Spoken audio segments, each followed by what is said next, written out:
Η αίσθηση που έχω είναι ότι υπάρχει πρόβλημα στελέχωσης στα πανεπιστήμια και σε όλες τις κατηγορίες προσωπικού. Και μιλώντας και περισσότερο και για το Πανεπιστήμιο Πελοποννήσου.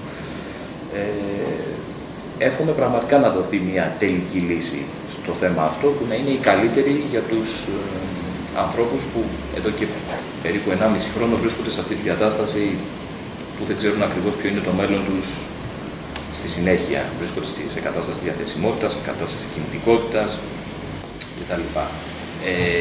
Έτσι κι αλλιώς, διορισμοί στα πανεπιστήμια για κάθε κατηγορία προσωπικού έχουν σταματήσει εδώ και πολλά χρόνια, από το 2010. Αντιθέτως, υπάρχει ένα κύμα αποχωρήσεων και καθηγητών, κυρίως καθηγητών, αλλά και άλλων κατηγοριών προσωπικού. Δεδομένου ότι υπάρχει και μία αξιολόγηση από εξωτερικό σύμβουλο του Υπουργείου Παιδείας ότι δεν τίθεται θέμα πλεονάσματος διοικητικού προσωπικού, εύχομαι πραγματικά να βρεθεί η λύση και να ολοκληρωθεί με τον καλύτερο τρόπο έγκαιρα, ώστε να μην πει κανένας από τους συναδέλφους διοικητικών υπαλλήλων των 8 πανεπιστημίων σε περιπέτειες. Θέμα διαθεσιμότητας δεν είχε το Πελοποννήσου ακριβώς, δηλαδή δεν χάσαμε κανένα διοικητικό υπάλληλο, ακριβώς γιατί είμαστε υποστελεχωμένοι. Δηλαδή, ακόμα και η πρώτη μελέτη που έκανε το Υπουργείο Παιδείας είχε αναδείξει το πρόβλημα της υποστελέχωσης των διοικητικών υπηρεσιών του Πανεπιστημίου Πελοποννήσου. Στα χαρτιά, θα εξηγήσω γιατί το λέω στα χαρτιά, τυπικά έχουμε 71 διοικητικούς υπαλλήλους. Η μελέτη του Υπουργείου Παιδείας το 2013 είχε πει ότι αυτό είναι το 50% των διοικητικών υπαλλήλων που θα χρειαζόμασταν για να μπορέσουμε να λειτουργήσουμε σωστά. Δηλαδή, το σωστό θα ήταν να έχουμε γύρω στους 140 διοικητικούς υπαλλήλους. Αυτό υπάρχει η μελέτη του Υπουργείου Παιδείας, μπορούμε να τη δούμε, δεν είναι θέμα. Άρα, ουσιαστικά αυτή τη στιγμή λειτουργούμε με το μισό προσωπικό διοικητικό από όσο θα έπρεπε να έχουμε. Υπάρχουν οι 71. Οι 71 υπάρχουν με την. Είπα, στα χαρτιά. Παράδειγμα, μέσα στους 71 μετράω κάποιους συναδέλφους διοικητικούς που βρίσκονται σε άδεια άνευ αποδοχών πενταετίας. Συναδέλφους διοικητικούς υπαλλήλους που έχουν πάρει απόσπαση με υπουργικές αποφάσεις, χωρίς να ερωτηθεί δηλαδή το Πανεπιστήμιο Πελοποννήσου, για φορείς που βρίσκονται στην Αθήνα. Έτσι, υπάρχουν δύο τέτοιες περιπτώσεις. Υπάρχει μια κυρία που είναι στο εξωτερικό με άδεια πενταετίας άνευ αποδοχών. Δηλαδή και το 71 δεν είναι η πραγματικότητα. Στα χαρτιά 71, εντάξει, υπάρχουν διάφορες περιστασιακές άδειες που τυχαίνουν έτσι προφανώς. Δεν μπορούμε να πούμε κάτι ως προς αυτές. Θεωρώ ότι λειτουργούμε με λιγότερους από 70 διοικητικούς υπαλλήλους αυτή τη στιγμή και μάλιστα σε 5 πόλεις. Υπήρχαν συμβασιούχοι του Πανεπιστημίου Πελοποννήσου, σημαντικός αριθμός, αν θυμάμαι καλά περίπου 60. Δηλαδή άλλοι τόσοι με το προσωπικό που έχουμε σήμερα, σε σχέση με το προσωπικό που έχουμε σήμερα. Απασχολούνταν με συμβάσεις ιδιωτικού δικαίου ορισμένου χρόνου, τα λεγόμενα οκτάμινα του ΑΣΕΠ, τα λέγαμε τότε, τα οποία ήταν διαθέσιμα μέχρι και το 2009. Το 2009 λοιπόν ολοκλήρωναν τις τελευταίες διάρκειες 8 μήνων. Μετά δεν υπήρξε κάποια συνέχεια σε αυτό το μέτρο. Συνεπώς έληξαν οι τελευταίες συμβάσεις τους και αποχώρησαν. Δεν βρέθηκε κάποια λύση για να παραμείνουν. Φανταστείτε ένα πανεπιστήμιο λοιπόν που το 2010, στις αρχές του 2010, βρέθηκε να χάνει το 45% του διοικητικού του προσωπικού. Λοιπόν, και από εκεί και πέρα να λειτουργεί με τους υπόλοιπους. Είναι πάρα πολύ δύσκολο να επιτύχουμε αποδοτική διοικητική λειτουργία. Είναι εξαιρετικά δύσκολο. Δηλαδή, πολλές φορές φτάνουμε σε σημείο, ο πρίτανης, οι αναπληρωτές πρίτανοι, όσοι έχουν θέση ευθύνης, οι κοσμήτωρες, πρόεδροι, να πρέπει να κάνουν δουλειά διοικητικού προσωπικού. Έτσι. Πάρα πολλά.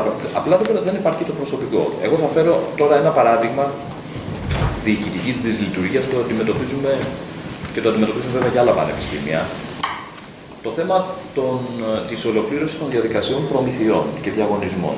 Έτσι. Έχουμε ένα τμήμα προμηθειών, το οποίο και αυτό όλα τα τμήματα μας είναι υποστελεχωμένα. Έτσι. Έχουμε πάρα πολλά τμήματα διοικητικά, τα οποία λειτουργούν με ένα άτομο. Έτσι. Λοιπόν, έχουμε να κάνουμε κάποιους διαγωνισμούς. Υπάρχουν διαγωνισμοί οι οποίοι, κατά τη γνώμη μου, είναι οι κρίσιμοι ανελαστικοί διαγωνισμοί. Αυτούς πρέπει να τους έχεις οπωσδήποτε. Σύντηση για τους φοιτητές. Καθαριότητα. Καύσιμο. Γιατί εδώ ανάβουμε η Τρίπολη και είναι σημαντικό το θέμα. Λοιπόν, και υπάρχουν και κάποιοι διαγωνισμοί που είναι περισσότερο αναπτυξιακοί. Προμήθεια βιβλίων, προμήθεια υπολογιστών κτλ. Δεν επαρκούμε να τρέξουμε γρήγορα τις διαδικασίες αυτές και να έχουμε εγκαίρως τους προμηθευτές για όλες αυτές τις βασικές μας ανάγκες. Και σημειώνω το εξής. Πέρα από την έλλειψη διοικητικών υπαλλήλων, μιλάμε για ένα πανεπιστήμιο το οποίο λειτουργεί από την ίδρυσή του χωρίς νομική υπηρεσία. Έτσι, δεν έχει μόνιμο δικηγόρο. Είχαμε τον κύριο Παπαθεδόρου, πρώτο νομικό πρόσωπο. Είχαμε τον κύριο Παπαθεδόρου. Διοικητικά και το πρόβλημα αυτό το αντιμετωπίσαμε και την εποχή του κύριου Παπαθεδόρου. Δεν έχουμε μια νομική υπηρεσία. Λοιπόν, όλα αυτά δυσκολεύουν πάρα πολύ τη λειτουργία. Δηλαδή, στις προμήθειες είχαμε πρόβλημα με την καθαριότητα, αντίστοιχο πρόβλημα που είχε και το Πανεπιστήμιο Αθηνών.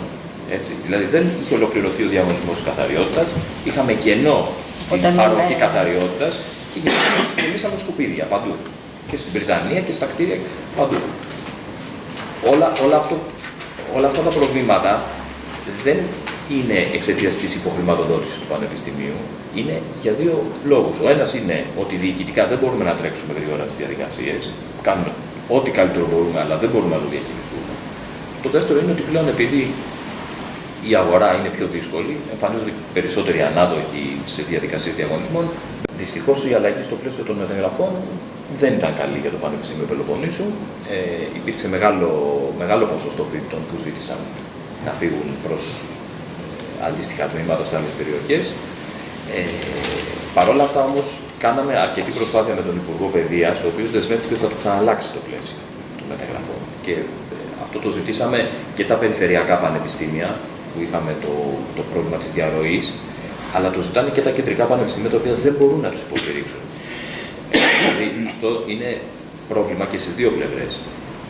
Ούτε τα κεντρικά πανεπιστήμια θέλουν να ξεκινάνε με ένα προγραμματισμό για 200 φοιτητές και να καταλήγουν με 400. Δεν μπορούν ούτε αυτοί να το κάνουν. Δεν ήμασταν το πανεπιστήμιο που είχε το μεγαλύτερο ποσοστό διαρροής φοιτητών, αλλά είχαμε σημαντικό ποσοστό διαρροής και εμείς. Η Σύνοδος των Βρυτάνων έχει συζητήσει το πρόβλημα με τον Υπουργό Παιδείας, ο οποίος έχει δεσμευτεί για αλλαγή του πλαισίου των μεταγραφών ξανά. Αλλά μην πάμε και μακριά, ούτε η Τρίπολη έχει τις σωστές υποδομές που θα έπρεπε να έχει το Πανεπιστήμιο. Δηλαδή, έχουμε το καινούριο κτίριο του Οικονομικού, το οποίο είχε κατασκευαστεί να είναι κτίριο για 3 τμήματα. Εγώ αυτό που διαπιστώνω είναι ότι τα 2 τμήματα της Τρίπολης αυτή τη στιγμή δεν τα χωράει. Έτσι. Λοιπόν, πιθανά μεγαλώσαμε περισσότερο από όσο είχαν στο μυαλό τους όταν έβγαλαν αρχικές προδιαγραφές. Αλλά γενικά, όταν φτιάχνεις κάτι, πρέπει να βλέπεις και λίγο πιο μακριά. Δεν μπορεί να το φτιάξεις για 2 χρόνια, να σε στεγάσει και μετά να μην χωράς. Επομένως, και εδώ έχουμε πρόβλημα υποδομών και στην Τρίπολη. Στη Σπάρτη νομίζω ότι πάλι τα πράγματα είναι οριακά. Παρότι είναι καινούργιο το κτίριο. Και στην Καλαμάτα υπάρχει το στρατόπεδο που ανακαινίστηκε, αλλά και εκεί δεν ξέρω αν τα τμήματα αυτά μεγάλωναν κάποια στιγμή θα μπορούσαν να χωρέσουν άνετα στις εγκαταστάσεις που έχουν. Πάμε στο κομμάτι της στέγασης. Κατά τη γνώμη μου, είναι το δεύτερο σημαντικότερο κομμάτι της φοιτητικής μέριμνας. Το πρώτο είναι η σύντηση. Νούμερο 2 για μένα είναι η στέγαση. Ωραία. Πάμε πάλι στις υποδομές. Πουθενά δεν έχουμε κτίριο εστίαση. Πουθενά, σε καμία πόλη.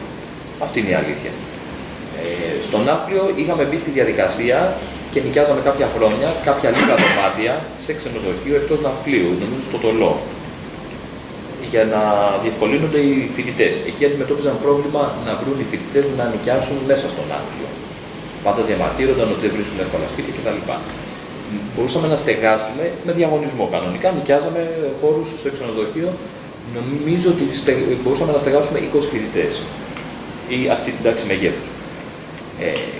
Κάποια στιγμή πριν ένα χρόνο σκέφτηκα ότι, εν πάση περιπτώσει, αυτό δεν είναι δίκαιο για τους φοιτητές των άλλων πόλεων. Τουλάχιστον θα έπρεπε να φτάσουν στο σημείο, αν στεγάσουμε 20 στον Ναύπλιο, αν στεγάσουμε 20 στην Κόρινθο, 20 στην Τρίπολη, 20 στη Σπάρτη, 20 στην Καλαμάτα, να πάμε σε μια ισορροπία. Ξεκινήσαμε διαδικασία διαγωνισμού, πάλι με τα γνωστά προβλήματα λόγω υποστελέχωσης, στο να υλοποιήσουμε τον διαγωνισμό. Τελικά δεν υπήρξε ιδιαίτερο ενδιαφέρον σε όλες τις πόλεις και είναι κάτι το οποίο δεν μπορέσαμε να το προχωρήσουμε και ευελπιστούμε να προσπαθήσουμε να το κάνουμε από το επόμενο ακαδημαϊκό έτος, αφού όμως πρώτα βρούμε έναν τρόπο καλύτερης αποδοτικότερης λειτουργίας και του τμήματος των προμηθειών μας. Μισό λεπτάκι. Αν δεν κάνω λάθος, έχει γίνει μία πρόταση και θέλω να μου πείτε αν το έχετε κοιτάξει από το Δήμο Μεγαλόπολης που σας είχαν προτείνει για ένα ξενοδοχείο, αν δεν κάνω λάθος. Το έχετε κοιτάξει, το σκέφτεστε αυτή τη Μεγαλόπολη. λύση στη Μεγαλόπολη και να έρχονται με λεωφορείο? Ξέρω την πρόταση Ναι. και προφανώς ευχαριστούμε και το Δήμο Μεγαλόπολης που πήρε την πρωτοβουλία. Ο προβληματισμός με εμένα θα ήταν η μετακίνηση των φοιτητών. Εάν δεν μπορούμε να εξασφαλίσουμε μια δωρεάν μετακίνηση των φοιτητών και με κάποιο λογικό πρόγραμμα μετακινήσεων, νομίζω ότι δεν θα ήταν τόσο αποδοτικό να πάνε οι φοιτητές εκτός της πόλης, στην οποία είναι το τμήμα στο οποίο φοιτούν. Δεν έχουμε φτάσει όμως σε σημείο να πούμε ότι το απορρίπτουμε αυτό το πράγμα, έτσι το εξετάζουμε. Υπάρχουν κάποιοι δήμοι της περιφέρειας Πελοποννήσου, οι οποίοι προσπαθούν να βοηθήσουν, κάνουν κάποιες προτάσεις, έτσι, τις αξιολογούμε τις προτάσεις.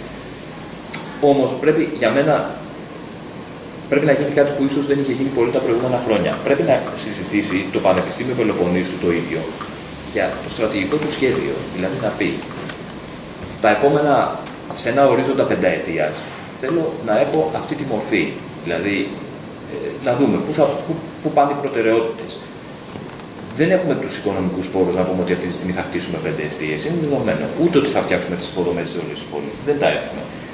Πού δίνουμε προτεραιότητα, ποιο κενό μας πάμε να κλείσουμε πρώτο. Εάν η συζήτηση είναι λίγο, τώρα παίρνω ένα κτίριο στη Μεγαλόπολη, αύριο θα πάρω ένα κτίριο, δεν ξέρω εγώ πού, αλλού στην Πελοπόννησο.